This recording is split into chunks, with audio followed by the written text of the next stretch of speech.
जय श्री राम जी की। देखिए, आजकल श्री रामचरितमानस पाठ मैं कर रही हूँ और उसमें अपने मन की बात आप लोगों से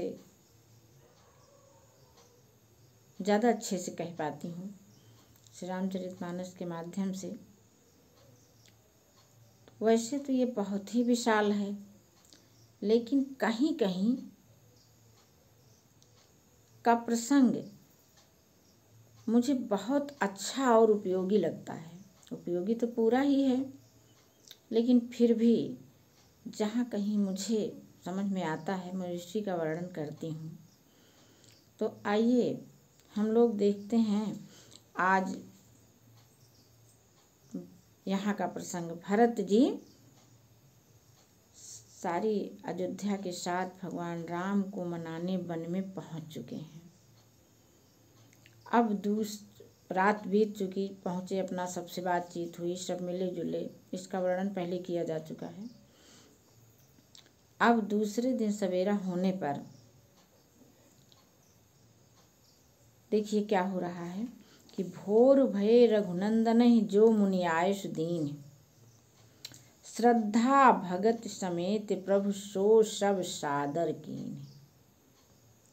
जब सवेरा हुआ, मुनि वशिष्ठ ने भगवान श्री रामचंद्र जी को जो जो आयस दिया वह सब आदर और प्रेम सहित भगवान श्री राम ने किया।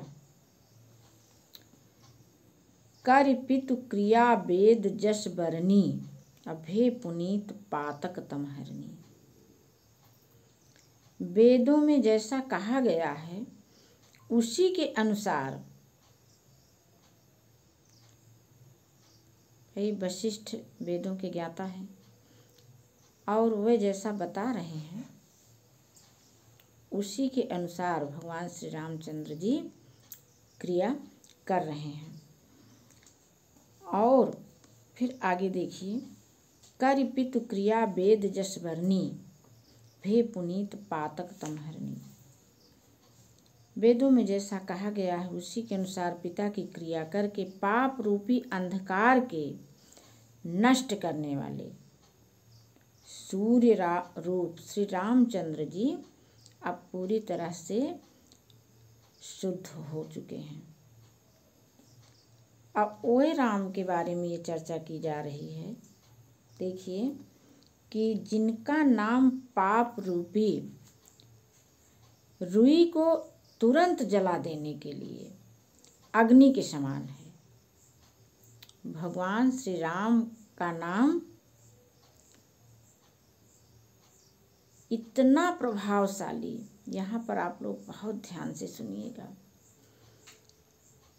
कहा यह जा रहा है कि भगवान श्री राम जी का नाम इतना प्रभावशाली है कि चाहे जितना बड़ा पाप हो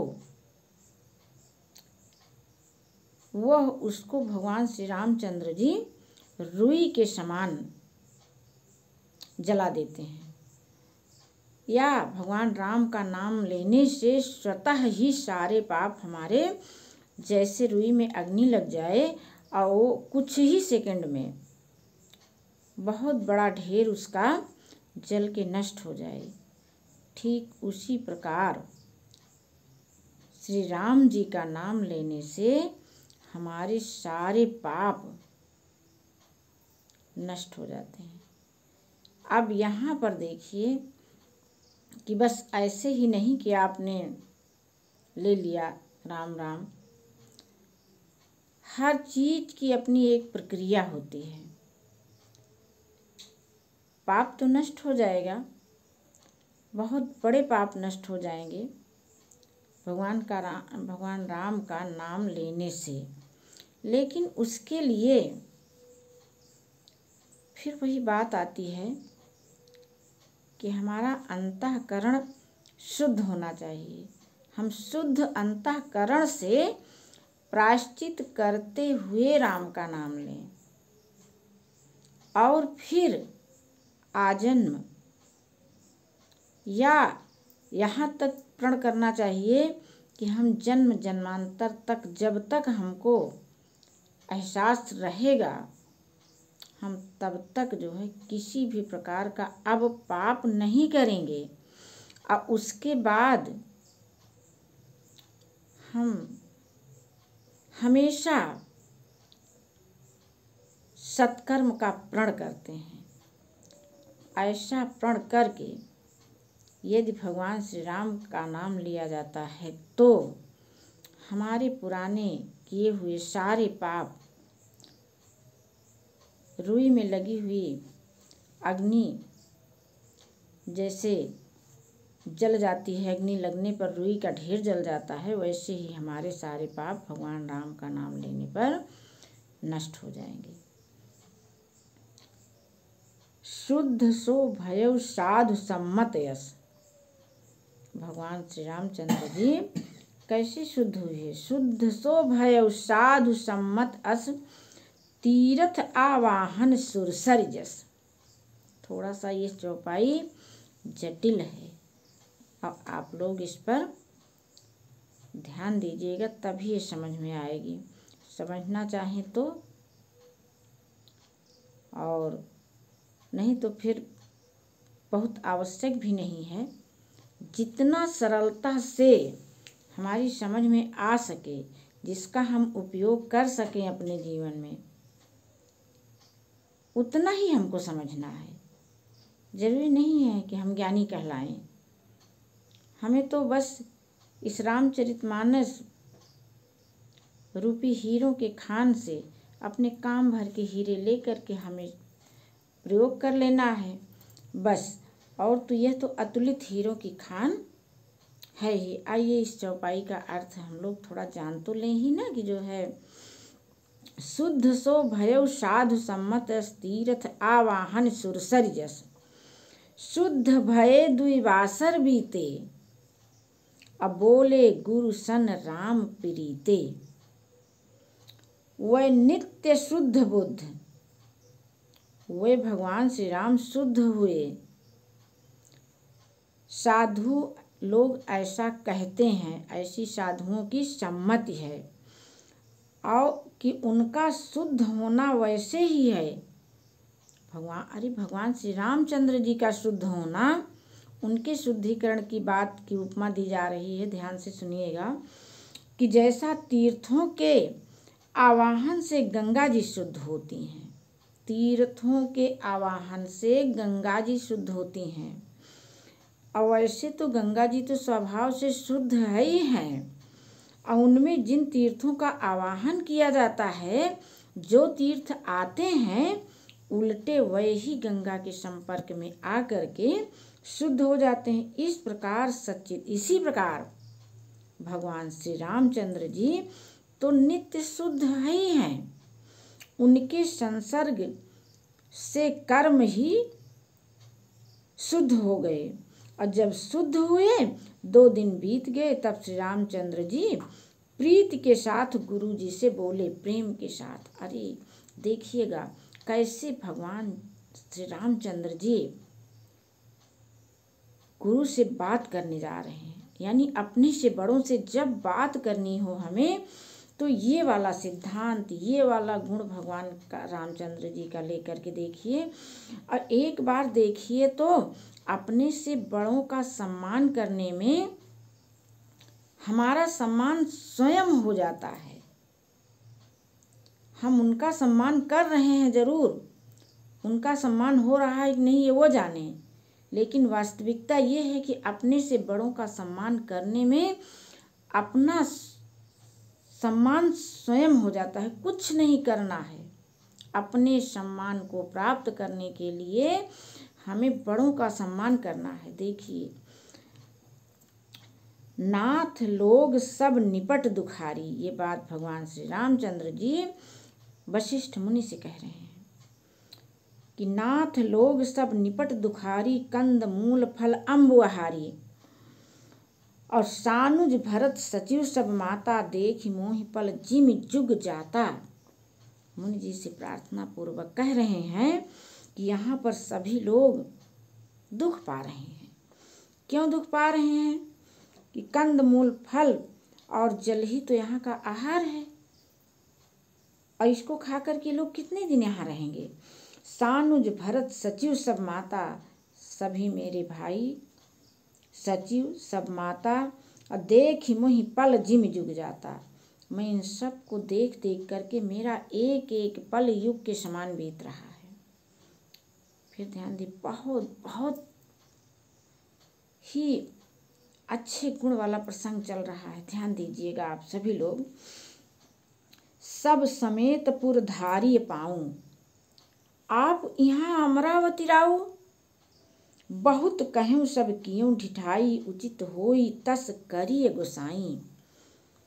भगवान रामचंद्र जी कह रहे हैं कि सब समेत पुरधारी पाऊं, अर्थात आप सभी को लेकर के आप अयोध्या जी लौट जाइए। क्यों लौट जाइए? कि आप यहाँ हैं, आप यहाँ अमरावती राऊ, आप यहाँ हैं और राजा अमरपुर हैं, यानी उनकी मृत्यु हो चुकी है। अब बहुत कहूँ सब कियों ढिठाई, उचित होई तस करिए गोसाई। हाथ जोड़ करके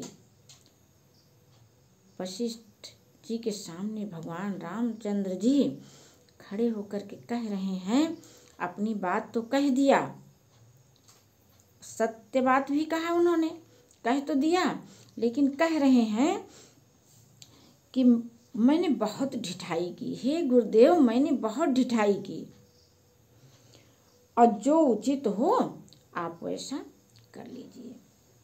धर्म से तु करुणायतन कस न कहा हुआ राम,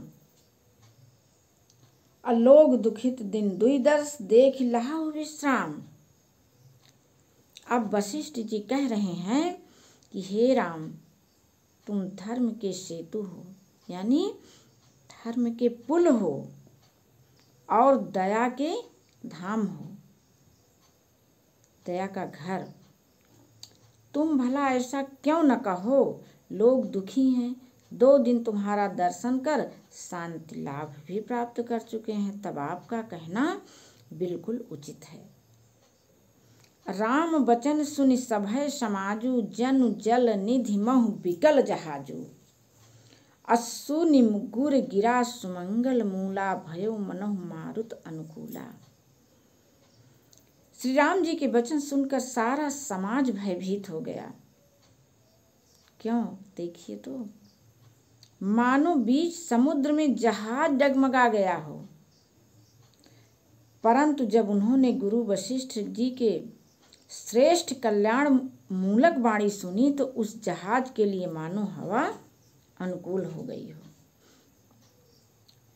अभी इसका अर्थ नहीं समझ में आया ना? देखिए फिर से, राम वचन सुनि सभय समाजू, जन जल निधि महु बिकल जहाजू। भगवान रामचंद्र जी ने जब ऐसा कहा कि जो है आप लोग लौट जाइए, लौट जाने की बात की, तब सारे लोग परेशान हो गए कि ये तो हमको लौट जाने के लिए कहा जा रहा है, हम तो इनको मनाने आए थे। असुन गुर गिरा सुमंगल मूला, भयो मनहु मारुत अनुकूला। जब गुरुदेव की वाणी सुनी तो थोड़ा सा मन में धीरज हुआ। पावन पयति हूँ काल नहाही, जो बिलो की अघ ओघ नसाही। मंगल मूर्ति लोचन भरि भरि निरखई, हरस दंडवत करि करि। सब लोग पवित्र पयस्विनी नदी अथवा पयस्विनी नदी के पवित्र जल में तीनों समय सुबह शाम और दोपहर स्नान करते हैं, जिसके दर्शन से ही पाप के समूह नष्ट हो जाते हैं। और मंगल मूर्ति श्री रामचंद्र जी को दंडवत प्रणाम कर करके उन्हें नेत्र भर भर के देख रहे हैं। सारे अयोध्यावासी अपने आप को बहुत सुखी महसूस कर रहे हैं। क्यों? क्योंकि वहाँ पयस्विनी नदी के किनारे जहाँ भगवान राम रुके हुए हैं, उस नदी में 3 बार स्नान करके तीनों बार संध्या कर रहे हैं, भगवान श्री रामचंद्र जी को प्रणाम कर रहे हैं। ये सब अयोध्यावासियों को बहुत बहुत अच्छा लग रहा है। राम शैल बन देखन जाही, जहाँ सुख सकल दुख नाही। झरना झरहि सुधा संबारी, त्रिविध ताप हर त्रिविध बयारी। सब श्री रामचंद्र जी के पर्वत यानी कामदगिरी पर्वत, चित्रकूट में वह पर्वत आज भी है, वहाँ पर भगवान श्री राम जी की मूर्ति है, मंदिर है।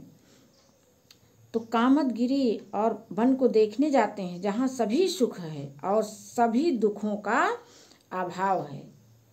ऐसे कामदगिरी पर्वत को सारे अयोध्यावासी दौड़ दौड़ करके देख रहे हैं और वहाँ के झरने अमृत के समान जल झरते हैं और 3 प्रकार की शीतल मंद सुगंध, ये हवा के तीनों बहुत ही सकारात्मक गुण हैं कि हवा शीतल है, धीमी धीमी बह रही है और सुगंधित है। ये वहाँ की बात की जा रही है चित्रकूट में, जहाँ भगवान रामचंद्र जी रुके हैं। अरे भला वहाँ क्यों न ऐसी हवा हो जाएगी, वो तो भगवान रामचंद्र जी चाहे जहाँ चले जाएंगे वहीं पर ऐसा ही वातावरण बन जाएगा, क्योंकि वे हैं ही इतने पावन और पवित्र कि उनके जाने पर उनके सकारात्मक और स्वस्थ विचारों के कारण पर्यावरण तो अपने आप निर्मित होता चला जा रहा है। तो इस तरह त्रिविध ताप हर त्रिविध बयारी, ये हवा के तीनों गुण जो है ये कैसे हैं, तीनों प्रकार के ताप हरने वाले हैं। तीनों आध्यात्मिक, आधिभौतिक, आधिदैविक तापों को ये हर लेती है ऐसी हवा। देखिए बहुत बहुत अच्छा है। एक चौपाई को घंटों इस पर हम लोग व्याख्या करें, बातचीत करें, तब जाकर के ये बेहतर समझ में आएगा। लेकिन चलिए कभी समय मिला तो ज़रूर हम सब इस पर, आप सभी का सहयोग बना रहेगा तो अवश्य ही इस पर चर्चा होती रहेगी।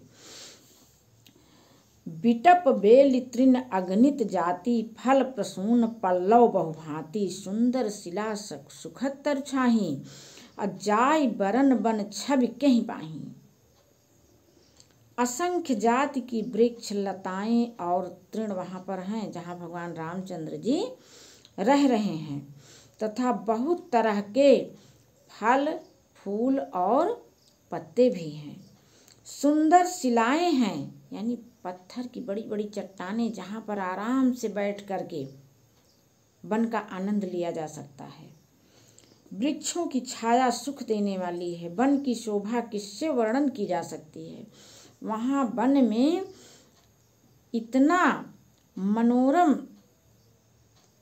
दृश्य हो गया है कि उसका वर्णन तो कोई कर ही नहीं सकता। कैसे कर पाएगा। भगवान रामचंद्र जी की उपस्थिति में वहाँ का दृश्य कितना कितना मनोरम हो सकता है, ये कैसे कहा जा सकेगा। अर्थात नहीं कहा जा सकता, उसका वर्णन ही नहीं किया जा सकता कि भगवान जहाँ रामचंद्र जी हैं वहाँ पर तो सारे सुख अपने आप उनके इर्द गिर्द चले जाते हैं, उनके सुमंगल विचारों के कारण। उनकी वैचारिक संपदा जो है उसके कारण अब यही सारी चीज़ें, यही सारे सिद्धांत हम सबको अपने जीवन में उतारना है। चाहे कहीं भी हम रहें,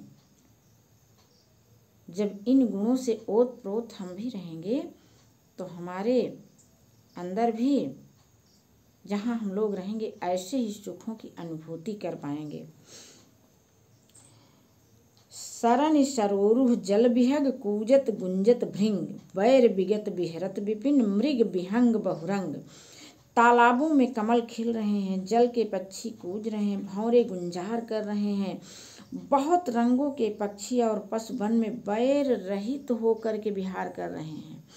जहाँ भगवान रामचंद्र जी हैं वहाँ पर सारे पशु और पक्षी एक साथ विहार कर रहे हैं, टहल रहे हैं, एक दूसरे से व्यवहार कर रहे हैं, आपसी बैर भूल करके। आज बस इतना ही। जय श्री राम जी की।